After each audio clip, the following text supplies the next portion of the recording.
Assalamu alaikum, I am Mihna Akhtar.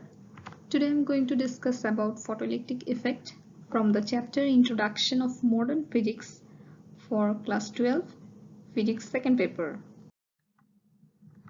In today's discussion we are going to discuss about what is photoelectric effect, demonstration of photoelectric effect, definition of stopping potential, threshold frequency and work function, characteristics of photoelectric effect, and Einstein's photoelectric equation. Let's start with the definition of the photoelectric effect. But before going the definition, I would like to say one thing, that photoelectric effect. Why the name is photoelectric? Photo means the light, because this effect depends on light. When light incident on it, then it occurs. That's why light for photo. And electricity is produced. That's why electric. That's why the full name came photoelectric effect. Now let's have a look with the definition of photoelectric effect. When light of appropriate frequency or wavelength is incident on a metal, then electrons are emitted from that metal. This process of emission of electrons is called photoelectric effect. And the current which flows in the photoelectric current is called when visible light is incident on alkaline material like sodium, potassium, lithium, rubidium, more photoelectrons are emitted, which express that alkaline materials have higher sensitivity of photoelectricity. Now let's have a look at the demonstration of photoelectric effect. Here a figure is shown where you can see that there is a C, A, B, A, R, those things are available. So I'm explaining them. What are they? C is a quartz tube, and A and B both are two plates of zinc inside the tube. Here A is the emitter, R is the variable resistance, and V is the battery here. So light ray is given and photoelectron also shown here. Now what happened there, I'm telling you that a coating of lithium oxide is there on the plate A.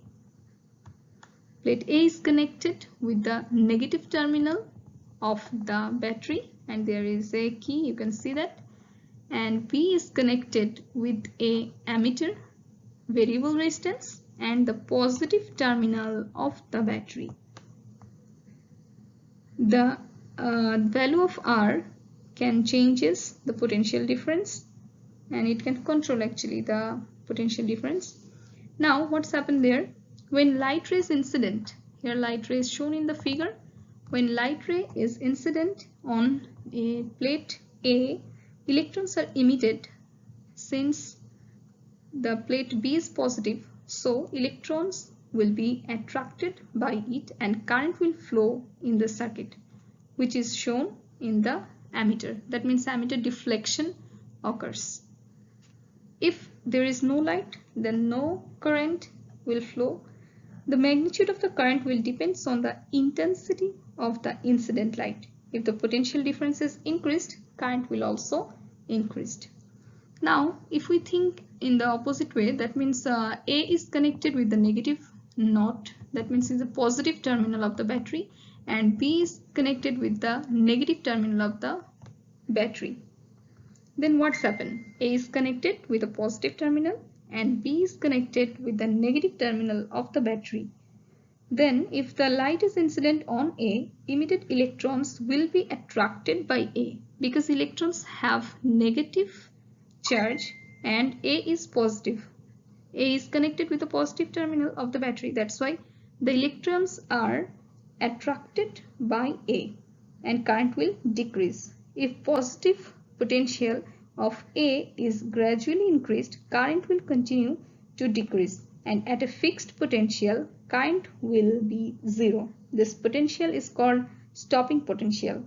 At that time, electron get maximum kinetic energy.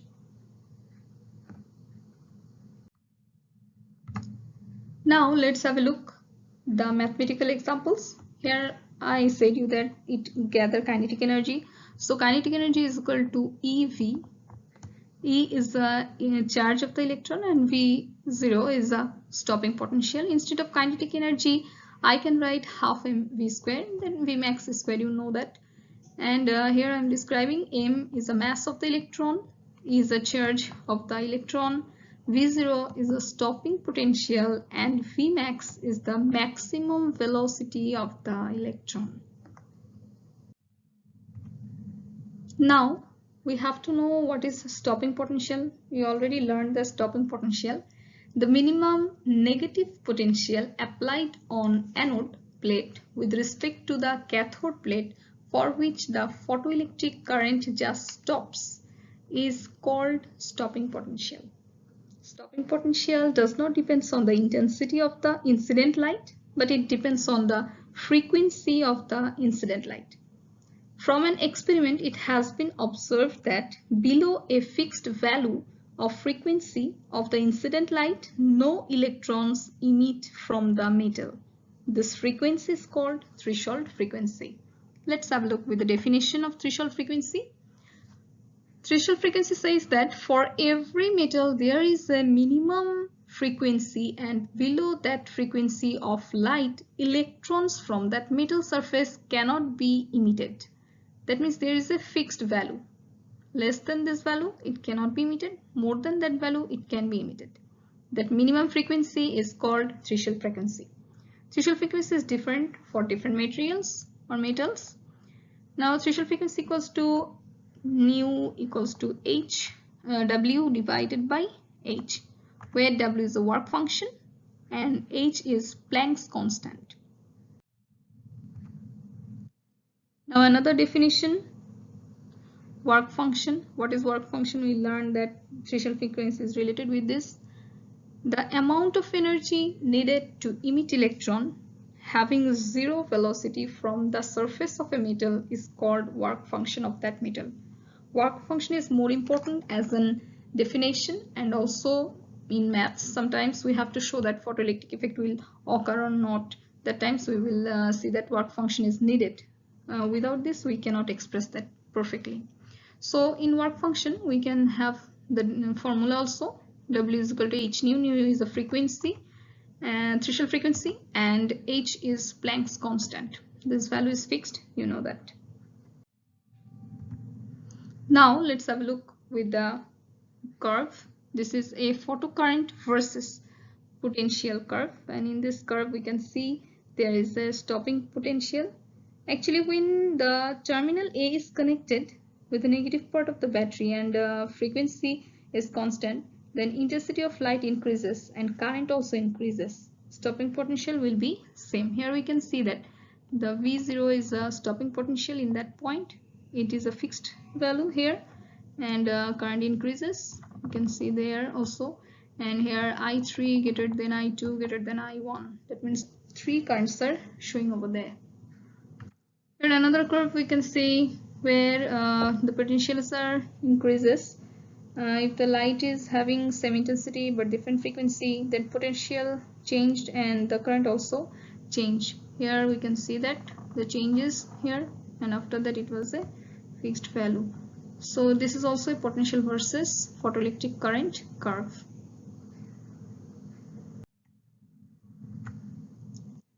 Now let's discuss with the characteristics of photoelectric effect. What are the characteristics the effect has?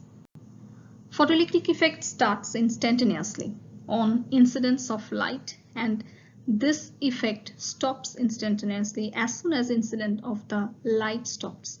That means that if there is no light, then there is no effect. If the light is over there, then you can get the effect here. From emission of photoelectron from each metal, there is a minimum frequency of the incident ray, which is called threshold frequency. We already learned different things for the threshold frequency.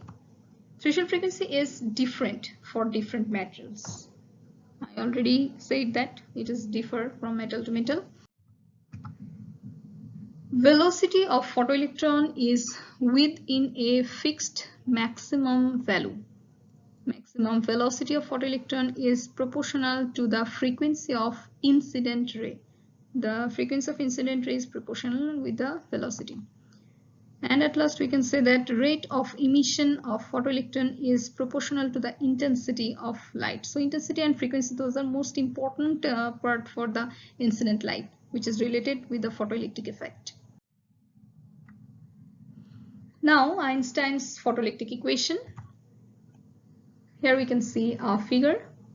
In 1905, Einstein applied Planck's quantum theory to explain the photoelectric effect. According to the quantum theory, any radiation is the summation of photons. That means radiation is the bundle or shower of photons, which is called photon hypothesis. If nu is the frequency of the photon, then energy of each photon will be h nu. H is a Planck's constant, we already know that.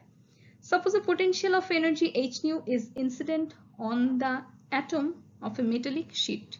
Here we can see that h nu, the energy h nu, a photon is incident here on the metallic surface or metallic sheet, metallic plate. There will be a collision between the photon and the electron. The electron of the metal is colloid with the photon, which is an elastic collision. Due to this collision, an electron within the atom will absorb the whole energy of the photon and no energy will be transformed. Since the electron is bounded to the nucleus, so some portion of this incident energy will be used to dissociate the electron from the nucleus, and the electron will be released with a velocity v along with the rest of energy. So kinetic energy here must be half m v square. Here we can see the kinetic energy half m v square, and it is released in that way, and the electron also shown here in the figure. So we can understand photon is coming and it is incident on the metal surface, collision occurs, elastic collision, and after that it moves with the energy of half m v square. Now let's have a look with the mathematical examples for Einstein's theory. Kinetic energy equals to half mv square. We all know that. From the principle of conservation of energy, h nu equals to half mv square plus w, or we can write it in that way, half mv square equals to h nu minus w. Here w is the energy used to release the electron from the binding of the nucleus. When the binding energy is minimum, then the kinetic energy of the emitted electrons will be minimum. Actually, binding energy means there is a energy which is help the electron to bound with the nucleus. So if we want to release the nucleus, if we want to release the electron from the nucleus, then we have to give more energy than the binding energy. Then electron could be go outside of the nucleus. If the binding energy is W0 and maximum velocity Vmax, then half m Vmax square equals to h nu minus W0. This is the equation we can write here. Now the explanations of different characteristics of photoelectric effect with the help of Einstein's photoelectric equation. According to this theory, any radiation is the summation of photons. We already learned that energy of each photon is h nu. As the intensity of light increases, that means number of photons also increases and the photoelectric current also increases. But if the frequency of the incident light remain unchanged, then energy of the photon does not increase. Rather, the velocity and kinetic energy of the photon remain unchanged. Quantum theory is in conformity with this experimental result. We know W0 is equals to h nu, that means the work function is a constant quantity. So from the Einstein's theory, it is seen that the kinetic energy of the electron is directly proportional to the frequency of the incident light. Number 3, according to this theory, when a photon colloids with an electron, the absorbed energy by the electron not distributed to other electrons. So in this collision, energy is conserved. Again, in elastic collision, energy transfer takes instantaneously. incidence of the ray of light and the emission of electrons occur simultaneously. As frequency nu of light gradually decreases, the velocity of the electron decreases as well, and for a minimum frequency, that means nu 0, it could be f0 also, the velocity becomes 0. Hence, no photoelectron emits. And for each metal, there is a minimum frequency which is called threshold frequency. We already learned the threshold frequency. So minimum frequency is needed, otherwise the electron cannot emit from the surface.